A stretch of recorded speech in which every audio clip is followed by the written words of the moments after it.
Hello नमस्ते नमस्कार साथियों, स्वागत है आपका आपके अपने चैनल स्टूडेंट्स कॉर्नर पर।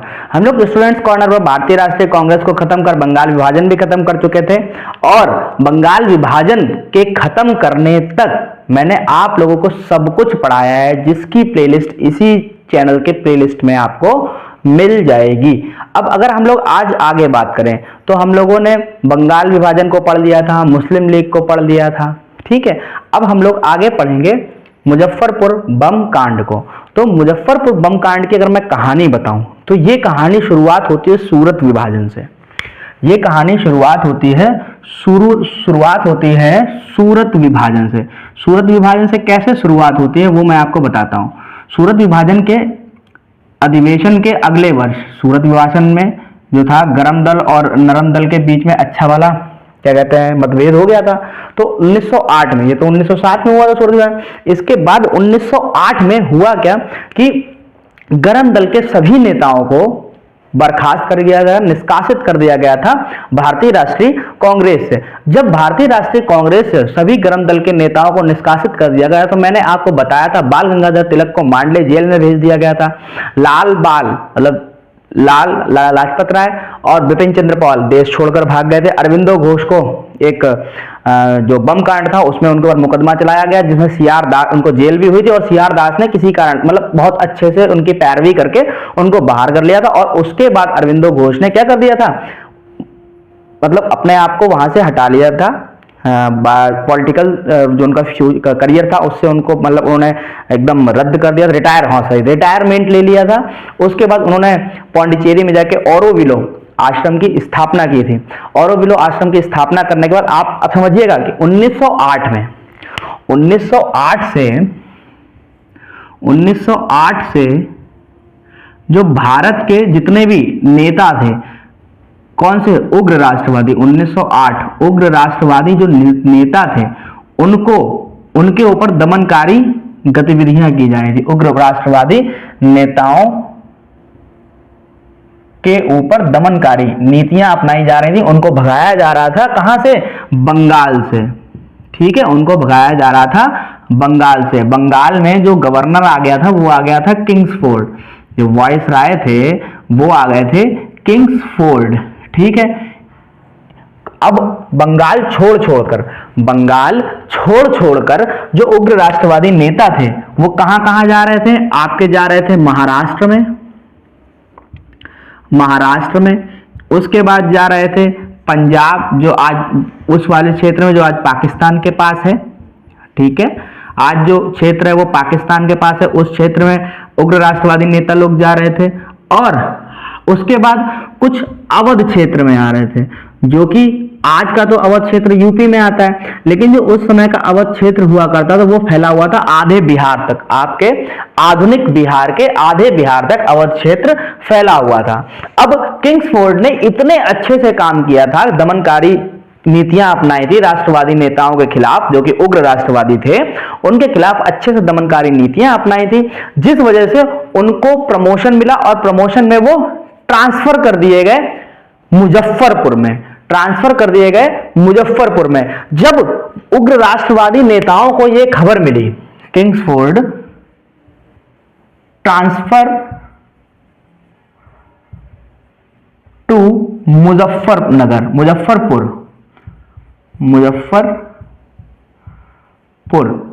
किंग्सफोर्ड को ट्रांसफर हो गया मुजफ्फरपुर में। जब किंग्सफोर्ड का ट्रांसफर हो गया मुजफ्फरपुर में तो एक उग्र राष्ट्रवादी नेताओं की एक कमेटी थी जिसका नाम था, मतलब एक समिति थी जिसका नाम था युगांतर समिति। जिसका नाम था उग्र राष्ट्रवादी नेताओं की एक समिति थी जिसका नाम था युगांतर समिति।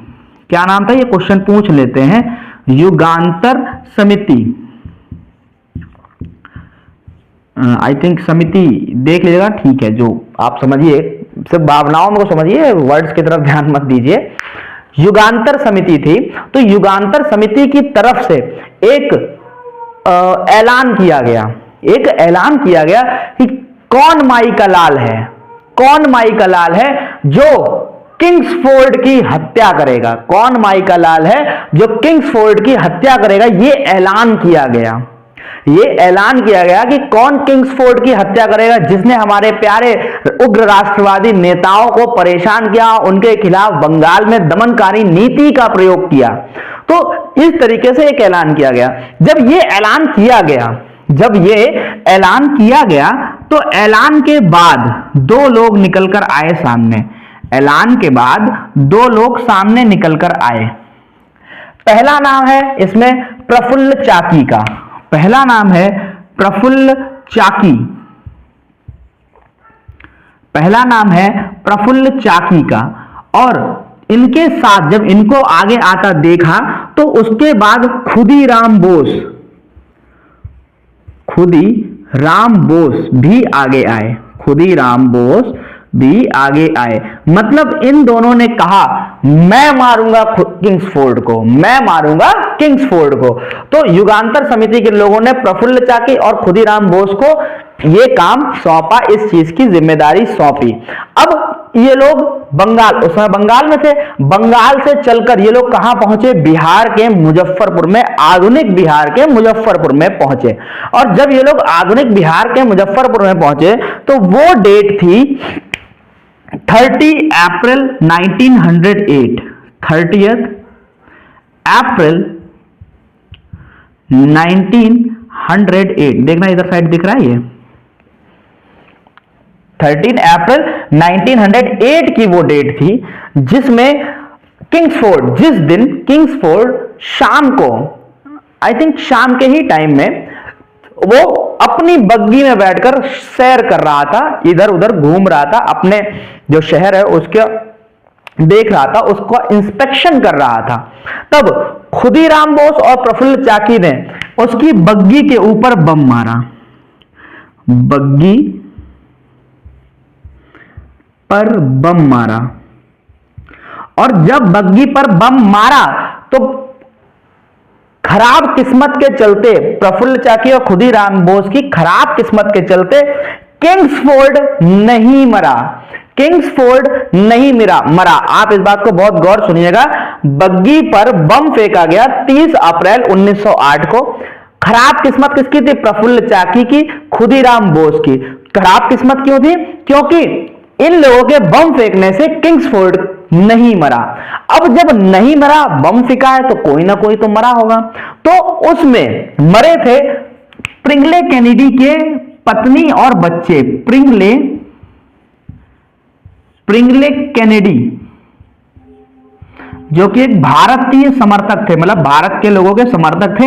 इनकी बेटी मरी थी और इनकी पत्नी मरी थी। इनकी बेटी मरी थी और इनकी पत्नी मरी थी इस बम हत्याकांड में। अब जब इनकी बेटी और पत्नी मरी और किंग्सफोर्ड को मालूम चला ये बम मेरे लिए फेंका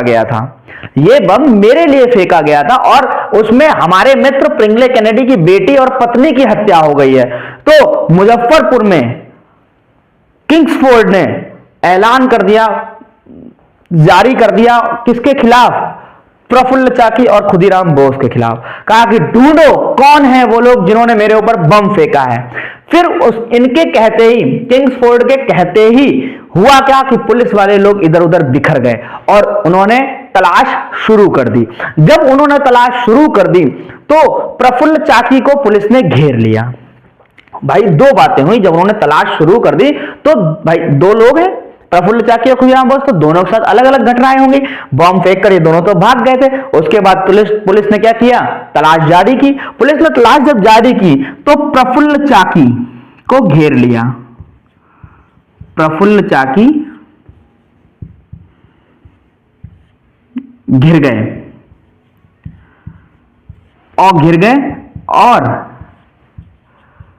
घिरा देखकर और अपने को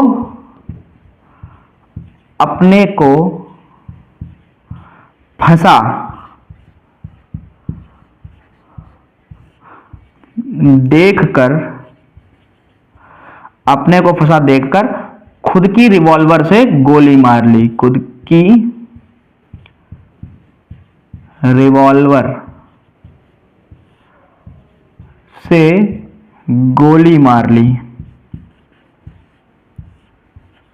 ठीक है, प्रफुल्ल चाकी के साथ ये हुआ कि प्रफुल्ल चाकी ने जब देखा कि मुझे क्या हुआ, पुलिस ने घेर लिया है, तो उन्होंने क्या किया, अपने आप को गोली मार ली।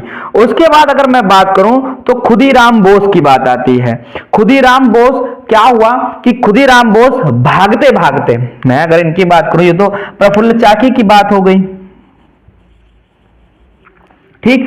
अब अगर मैं बात करूं खुदीराम बोस की, तो खुदीराम बोस, इतिहासकार बताते हैं कि खुदीराम बोस लगभग 35 से 45 किलोमीटर दौड़कर एक दूसरे स्थान पर पहुंचे। 35 से 40 किलोमीटर दौड़कर ये एक दूसरे स्थान पर पहुंचे। वो स्थान था वेनी या वेनिस रेलवे स्टेशन। 35 से 40 किलोमीटर दौड़कर वेनी या वेनिस रेलवे स्टेशन पहुंचे। वेनिस रेलवे स्टेशन पहुंचे, वेनिस रेलवे स्टेशन पहुंचे, ठीक। वहां पहुंचे तो इन्होंने सांस ली, और तो आदमी थककर हांफता नहीं है, उस तरीके से ये हांफ रहे थे। और हांफते हांफते एक बेंच पर बैठे, इतिहासकारों का ये कहना है कि एक बेंच पर बैठे और इन्होंने अपने थैले से क्या किया कि रेडियो, उस समय पुराने जमाने में रेडियो चलता था, रेडियो निकाला और रेडियो निकालकर कानों में लगाकर सुना। और वहां पर न्यूज चल रही थी, एक बम कांड में प्रिंगले कैनेडी की पत्नी और बेटी की मृत्यु हो गई, लेकिन वो बम किंग्सफोर्ड के लिए था और उसमें किंग्सफोर्ड बच गए। हम लोगों के लिए एक अच्छी खबर है। तो जब उन्होंने ये खबर सुनी, किन्होंने, खुदीराम बोस ने जब ये खबर सुनी, तो उन्होंने कहा क्या बच गए, किंग्सफोर्ड बच गए। उन्होंने मतलब इस तरीके से चौंक कर कहा, यही इतिहासकार बताते हैं कि इसी तरीके से चौंक कर कहा क्या किंग्सफोर्ड बच गए। उसके बाद जब उन्होंने इतनी तेज से ये बात कही, तो भाई रेलवे स्टेशन था, लोग होंगे ही होंगे। आसपास लोगों ने जब इनकी बात ये सुनी तो उन्होंने जीआरपी, जो वहां पर थाना था, उसको बुलाया, उन लोगों को बताया और जीआरपी थाने पर खबर दी। खबर देने के बाद पुलिस ने खुदीराम बोस को हिरासत में ले लिया। हिरासत में लेने के बाद इनके ऊपर मुकदमा चला। मुकदमा चलने के बाद एक तिथि निर्धारित हुई, 1 अगस्त 1908, 1 अगस्त 1908 तिथि निर्धारित हुई और इस तिथि पर इनको फांसी दे दी गई। फांसी का स्थान था मुजफ्फरपुर सेंट्रल जेल। इनको फांसी दी गई कहां, मुजफ्फरपुर सेंट्रल जेल में, मुजफ्फरपुर सेंट्रल जेल में इनको फांसी दे दी गई। किनको, खुदीराम बोस को। अब अगर एक आध क्वेश्चन बन जाता है, आप लोगों ने सुना होगा बिहार में एक स्टेशन पड़ता है Pusa railway station. Pusa railway station, तो वेनी रेलवे स्टेशन वही है, पूसा रेलवे स्टेशन, ठीक है। पूसा रेलवे स्टेशन ही को आज हम जानते हैं, जो उस समय क्या था, वेनिस या वेनी रेलवे स्टेशन था, ठीक है। तो दोस्तों आज की कहानी में सिर्फ इतना ही। मुजफ्फरपुर बम कांड आपका फिनिश होता है। एक आध क्वेश्चन इसमें से बन जाता है, जो कि काफी इंटरेस्टिंग टॉपिक था, ठीक है। आप लोगों को आशा करता हूं आप लोगों को ये टॉपिक बहुत अच्छे से समझ में आया होगा। बाकी मिलते हैं नेक्स्ट वीडियो में। अगर वीडियो आपको अच्छी लगी हो तो वीडियो को लाइक करें, चैनल को सब्सक्राइब करें और अपने सभी दोस्तों को शेयर करें। जय हिंद।